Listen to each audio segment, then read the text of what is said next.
Assalamualaikum warahmatullahi wabarakatuh. Selamat datang pada perkuliahan daring dari mata kuliah Manajemen Investasi Teknologi Informasi.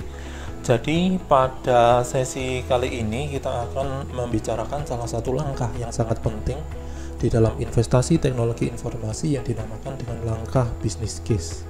Business case ini dapat disebut juga sebagai suatu konsep, langkah maupun suatu dokumen yang harus dihasilkan di dalam kegiatan investasi teknologi informasi. Oke, jadi silakan mengikuti. Semoga apa yang kita bahas ini bisa bermanfaat. Oke, jadi apa saja yang akan kita bahas di dalam materi kali ini? Jadi ada beberapa objektif dari materi tentang business case ini. Setidaknya ada 5 objektif yang akan kita bahas. Yang pertama adalah prelude, yaitu latar belakang kenapa dibutuhkan suatu business case. Yang kedua adalah kriteria sebuah business case yang baik itu seperti apa. Yang ketiga, kita akan mencoba untuk mendefinisikan proses-proses atau kegiatan-kegiatan di dalam satu proses untuk pembuatan suatu business case. Yang keempat, kita akan membahas tentang salah satu komponen yang ada di dalam proses di dalam business case yang disebut dengan MOV atau kepanjangannya adalah Measurable Organization Value.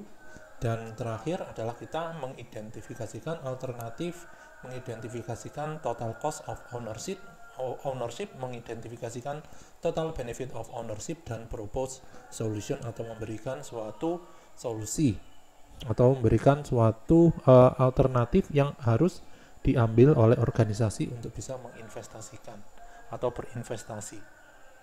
Nah, itu merupakan objektif dari materi kali ini. Kita mulai dari prelude atau latar belakang kenapa kok dibutuhkan suatu business case di dalam organisasi, atau maaf, bukan di dalam organisasi tetapi di dalam investasi teknologi informasi atau di dalam pengerjaan proyek pada suatu organisasi. Oke, sekarang kita masuk ke pembahasan yang pertama terkait dengan business case. Jadi di sini pada poin yang pertama dijelaskan bahwa business case itu merupakan langkah awal atau langkah inisiatif awal atau inisiasi awal di dalam suatu perencanaan proyek.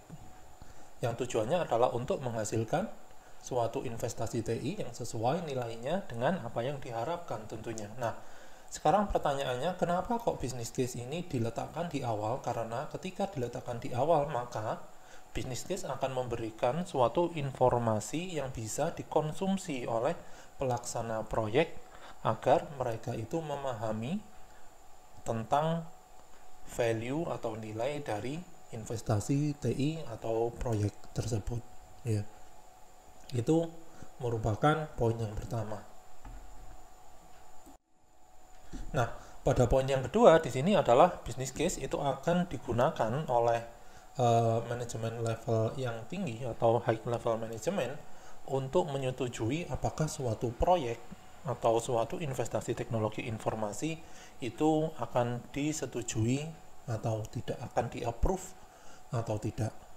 Oleh karena itu, di dalam suatu business case itu harus ada gambaran-gambaran umum terkait dengan suatu proyek yang akan dikerjakan, atau setidaknya memberikan suatu gambaran yang merepresentasikan nilai yang bisa dicapai di dalam pelaksanaan suatu proyek teknologi informasi. Sehingga harapannya adalah high level management akan menyetujui terkait atau menyetujui inisiatif dari investasi tersebut. Oke, jadi gambaran umum ini merepresentasikan apa saja? Di dalam gambaran umum atau di dalam business case yang merepresentasikan gambaran umum proyek, di dalamnya setidaknya harus ada beberapa komponen. Komponen itu seperti apa? Yang pertama adalah organizational value atau nilai organisasi yang ada di dalam suatu proyek. Yang kedua adalah visibility atau apakah mungkin suatu proyek ini dikerjakan di dalam waktu tertentu dengan menggunakan resource yang juga terbatas. Yang ketiga adalah biaya, yaitu berapa harga yang harus dikeluarkan atau berapa biaya yang harus dikeluarkan oleh organisasi untuk berinvestasi. Yang keempat adalah manfaat dari suatu proyek itu apa. Yang kelima itu adalah risiko dari suatu proyek. Nah, setidaknya beberapa elemen ini akan menjadi pembahasan yang harus ada di dalam suatu business case.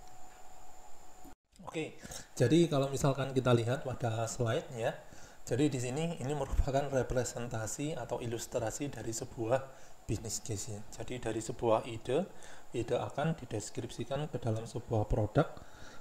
Produk akan dilakukan analisis apakah produk tersebut visible ketika dipasarkan atau ketika di-develop, sehingga bisa apakah produk tersebut dapat menjawab permasalahan-permasalahan atau mensolusikan masalah yang ada di dalam suatu customer yang dimiliki oleh customer, sehingga dari ketika suatu proyek tersebut sudah bisa menjawab suatu masalah dari customer, maka selanjutnya akan dihitung kira-kira di dalam pelaksanaan proyek untuk menginisiasi pembentukan atau pengerjaan proyek atau pengerjaan produk itu akan menghasilkan biaya, akan membutuhkan biaya berapa dan akan menghasilkan suatu nilai yang melebihi biaya atau tidak, serta risikonya seperti apa. Nah, itu merupakan ilustrasi secara umum yang ada di dalam suatu business case.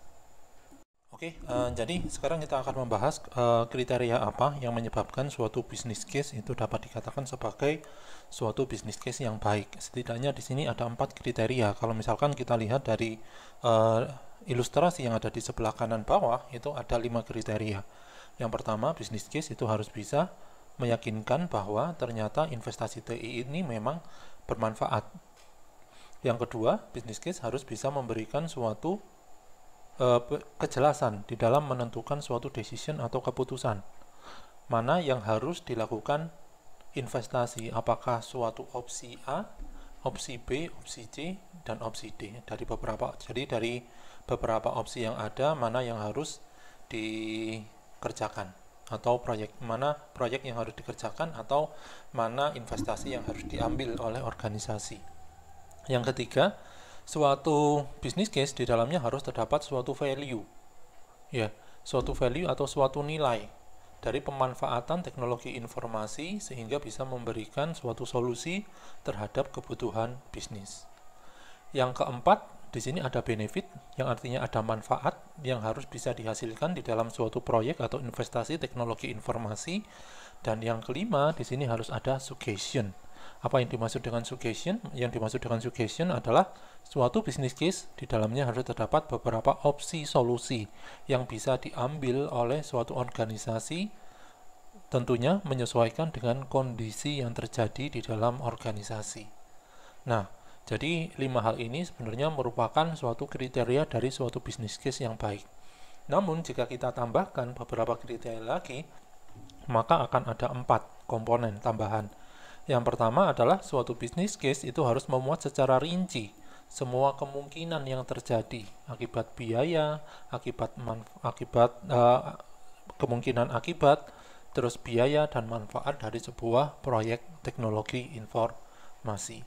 Yang kedua, di sini harus membandingkan suatu alternatif secara jelas. Jadi business case itu tidak memberikan satu solusi saja, tetapi memberikan beberapa alternatif yang mana tiap-tiap alternatif akan bisa dibandingkan antara satu dengan yang lain.